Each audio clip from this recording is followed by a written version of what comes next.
עלייכם שולם,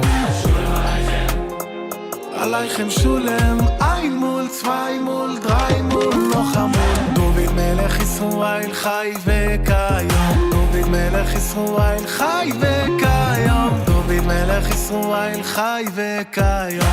ein mul, zwei mul, drei mul, noch amul. טויבי מאוהי רוי שבורו אליקאי, ניצור מדאז בבינו יבסקאי.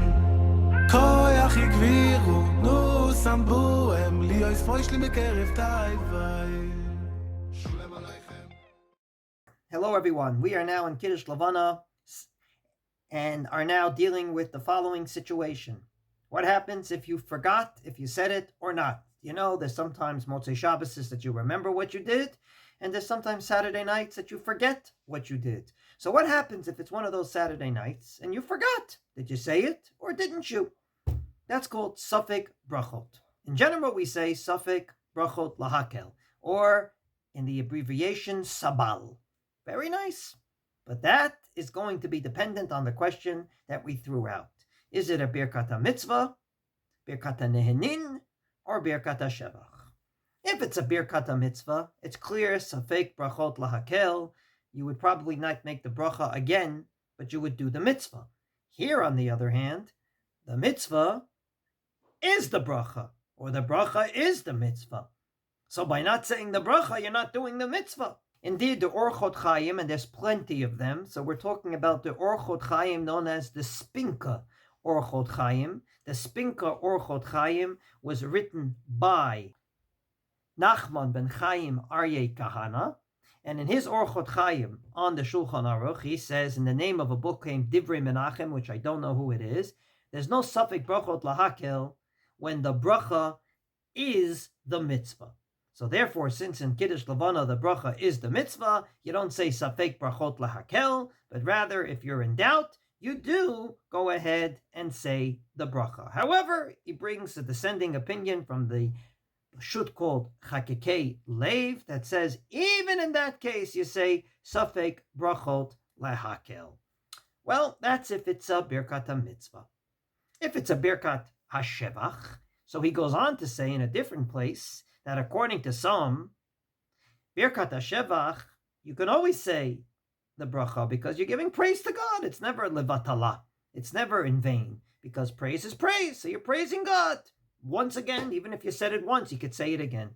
But he does say that according to the Be'er Heitev, even in a Birkat HaShevach, you wouldn't say Safek Brachot Lahakel. So, if it's a Birkat HaMitzvah, machloket. If it's a Birkat HaShevach, machloket. What happens if it's a Birkat HaNehenin? Do you say Safek Brachot Lahakel or not? So here we have a precedent, and that is on a piece of bread, we usually say hamotzi. But let's say it said shahakol. Everybody knows shahakol works for everything.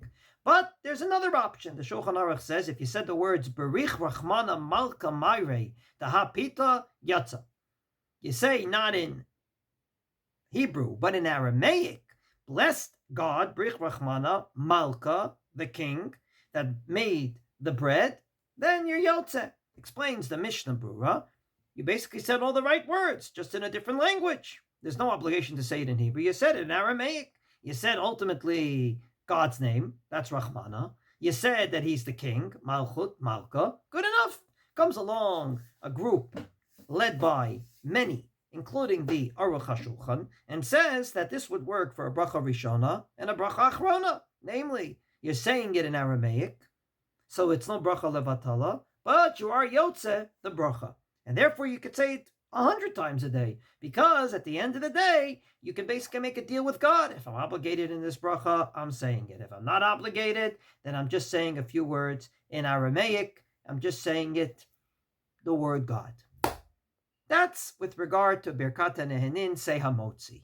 So how does this fit into Kiddush Levana? We have an actual story. Comes along the Netziv in his parish on the She'iltot and says that he heard in a book called Birkat Moshe that the Chatam Sofer, no more and no less, when he had a suffix, if he said Kiddush Levana, that's exactly what he did. He said Birich Rachmana Malka. In Aramaic, he said God, King of the universe. And then he continued with the whole bracha, Sheber Ma'amaro Barash Hakim, the whole Birkas Levana, but he only said the words Baruch Atah Hashem Elokeinu Melech HaOlam in Aramaic. And indeed, in the book called Afike Yam, this is already another Lithuanian book. It was written by Rav Yechiel Michael Rabinovich, 1870 to 1943. Unfortunately, was killed by the Nazis. Great Lamdan. He indeed says that he heard the same story about the Chatam Sofer, and it's a great idea. There's no bracha levatala because you're saying it in Aramaic, but you are yotze the bracha. And the Aruch HaShulchan says, I heard that someone once said it is a bracha levatala. Lo nirali klalu klal. I really don't understand him. Okay.